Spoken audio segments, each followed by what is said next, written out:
Excerpts and summarized portions of Chapter 17 of To Kill a Mockingbird by Harper Lee. Context.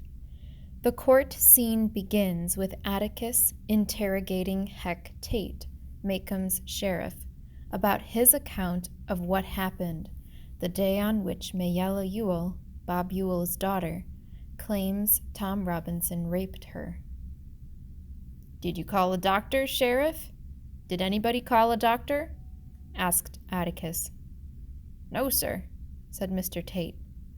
"Didn't call a doctor." "No, sir," repeated Mr. Tate. "Why not?" There was an edge to Atticus's voice. "Well, I can tell you why I didn't. It wasn't necessary, Mr. Finch. She was mighty banged up. Something sure happened, it was obvious." "But you didn't call a doctor? While you were there, did anyone send for one, fetch one, carry her to one?" "No, sir." Judge Taylor broke in. "He's answered the question 3 times, Atticus. He didn't call a doctor." Atticus said, "I just wanted to make sure, Judge." And the judge smiled. "Sheriff," Atticus was saying, "you say she was mighty banged up. In what way?" "Well, just describe her injuries, Heck." "Well, she was beaten around the head. There was already bruises comin' on her arms, and it happened about 30 minutes before." "How do you know?" Mr. Tate grinned. "Sorry, that's what they said. Anyway, she was pretty bruised up when I got there, and she had a black eye comin'." "Which eye?" Mr. Tate blinked and ran his hands through his hair. "Let's see," he said softly. Then he looked at Atticus as if he considered the question childish. "Can't you remember?" Atticus asked. Mr. Tate pointed to an invisible person 5 inches in front of him and said, "Her left." "Wait a minute, Sheriff," said Atticus. "Was it her left facing you, or her left looking the same way you were?" Mr. Tate said, "Oh, yes, that'd make it her right. It was her right eye, Mr. Finch. I remember now. She was bunged up on that side of her face." Mr. Tate blinked again, as if something had suddenly been made plain to him. Then he turned his head and looked around at Tom Robinson. As if by instinct, Tom Robinson raised his head. Something had been made plain to Atticus also, and it brought him to his feet. "Sheriff, please repeat what you said." "It was her right eye, I said." "No."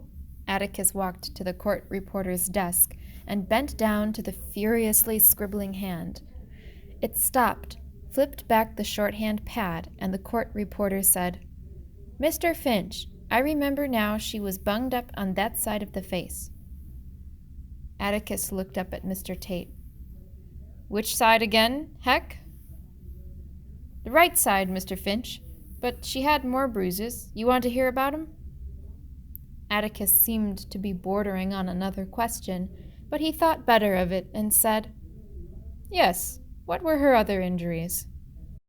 As Mr. Tate answered, Atticus turned and looked at Tom Robinson as if to say, this was something they hadn't bargained for.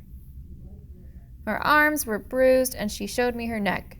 There were definite finger marks on her gullet." "All around her throat? At the back of her neck?" "I'd say they were all around, Mr. Finch."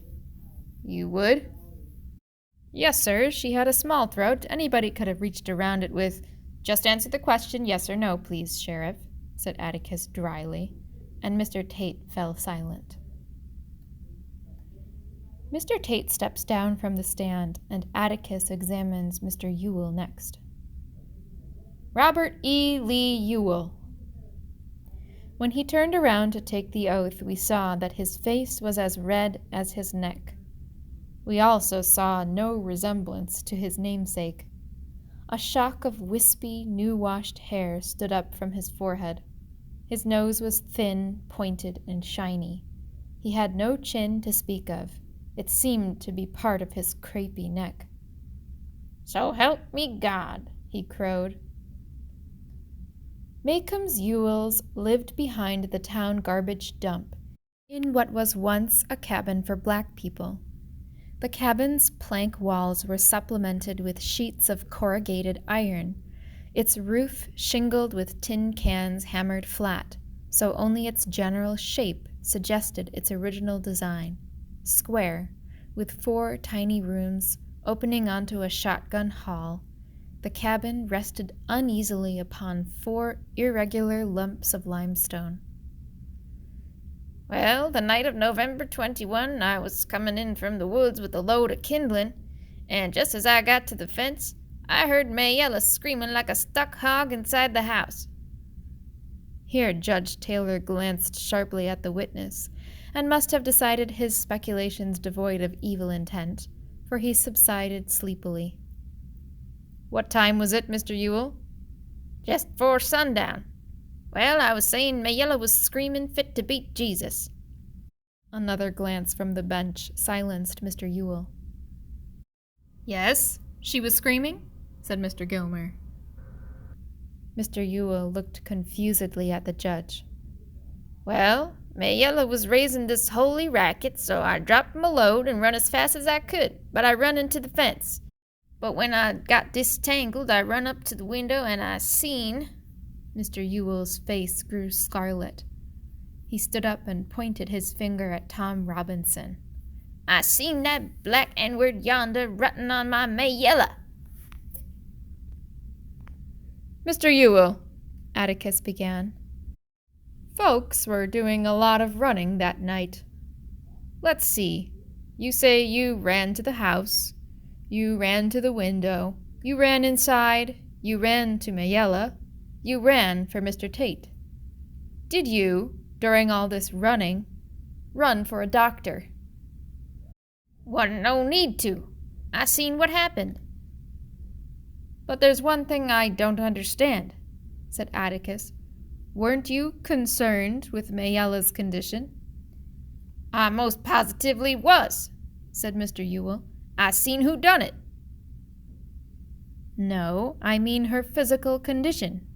Did you not think the nature of her injuries warranted immediate medical attention?" "What?"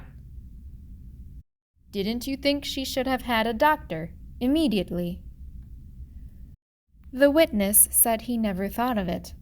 He had never called a doctor to any of his in his life, and if he had, it would have cost him $5. "That all?" he asked. "Not quite," said Atticus casually. "Mr. Ewell, you heard the sheriff's testimony, didn't you?" "How's that?" "You were in the courtroom when Mr. Heck Tate was on the stand, weren't you? You heard everything he said, didn't you?" Mr. Ewell considered the matter carefully, and seemed to decide that the question was safe. "Yes," he said. "Do you agree with his description of Mayella's injuries?" "How's that?" "Mr. Tate testified that her right eye was blackened, that she was beaten around the—" "Oh, yeah," said the witness. "I hold with everything Tate said." "You do?" asked Atticus mildly. "I just want to make sure." He went to the court reporter, said something, and the reporter entertained us for some minutes by reading Mr. Tate's testimony. "Which eye, her left. Oh, yes, that'd make it her right. It was her right eye, Mr. Finch. I remember now, she was bunged." He flipped the page. "Up on that side of the face. Sheriff, please repeat what you said. It was her right eye, I said." "Thank you, Bert," said Atticus. "You heard it again, Mr. Ewell. Do you have anything to add to it? Do you agree with the sheriff?" "I holds with Tate. Her eye was blacked and she was mighty beat up." The little man seemed to have forgotten his previous humiliation from the bench. I thought he'd burst his shirt at Atticus's next question. "Mr. Ewell, Can you read and write? Mr. Gilmer interrupted. Objection, he said. Can't see what witnesses' literacy has to do with the case. Irrelevant and immaterial. Judge Taylor was about to speak, but Atticus said, Judge, if you'll allow the question plus another one, you'll soon see. All right, let's see, said Judge Taylor. But make sure we see, Atticus. Overruled. Mr. Gilmer seemed as curious as the rest of us as to what bearing the state of Mr. Ewell's education had on the case. I'll repeat the question, said Atticus. Can you read and write? I most positively can. Will you write your name and show us? I most positively will. How do you think I sign my relief checks? Atticus was reaching into the inside pocket of his coat. He drew out an envelope, then reached into his vest pocket and unclipped his fountain pen. Would you write your name for us? He asked. Clearly now, so the jury can see you do it. Mr. Ewell wrote on the back of the envelope and looked up complacently to see Judge Taylor staring at him. What's so interesting? He asked. You're left-handed, Mr. Ewell, said Judge Taylor. Mr. Ewell turned angrily to the judge and said he didn't see what his being left-handed had to do with it, that he was a Christ-fearing man, and Atticus Finch was taking advantage of him. Tricking lawyers like Atticus Finch took advantage of him all the time with their tricking ways. He had told him what happened. He'd say it again and again, which he did.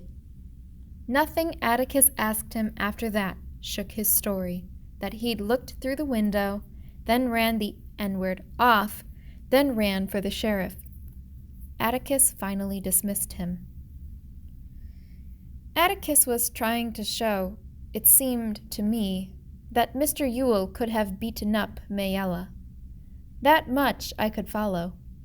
If her right eye was blacked, and she was beaten mostly on the right side of the face, it would tend to show that a left-handed person did it. Sherlock Holmes and Jem Finch would agree. But Tom Robinson could easily be left-handed too. I looked down at him. His back was to us, but I could see his broad shoulders and bull-thick neck. He could easily have done it. I thought Jem was counting his chickens.